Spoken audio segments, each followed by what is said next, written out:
Let's go a little bit deeper into the paint option so that we can control, for example, the direction of deformation and maybe cap the amount of deformation.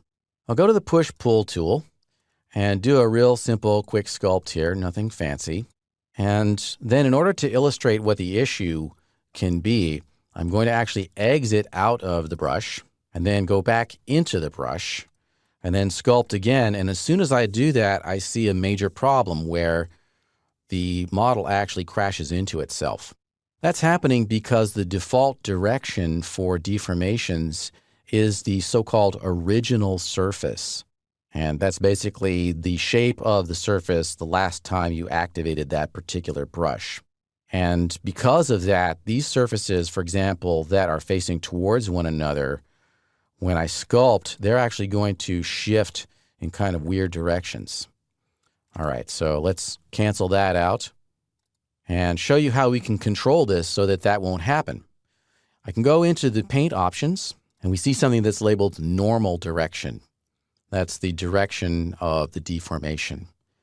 And it's defaulted to the original surface. And again, that's the shape before you invoked the current brush.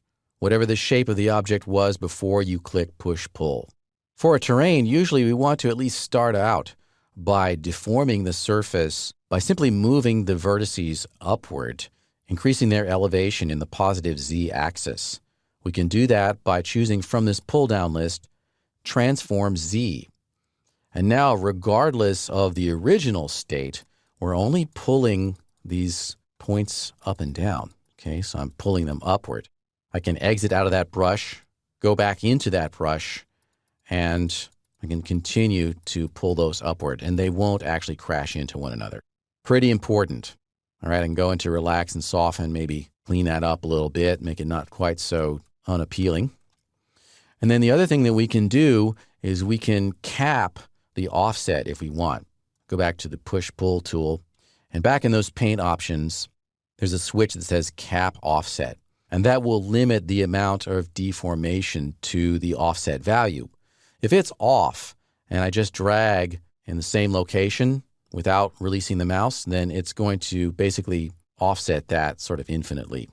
Okay, let me just cancel all of that.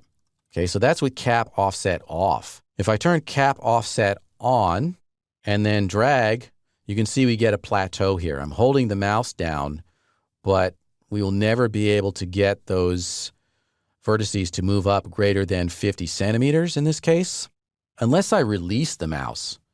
I've released the mouse button here, and when I go back and do another stroke, now we can go up above 50.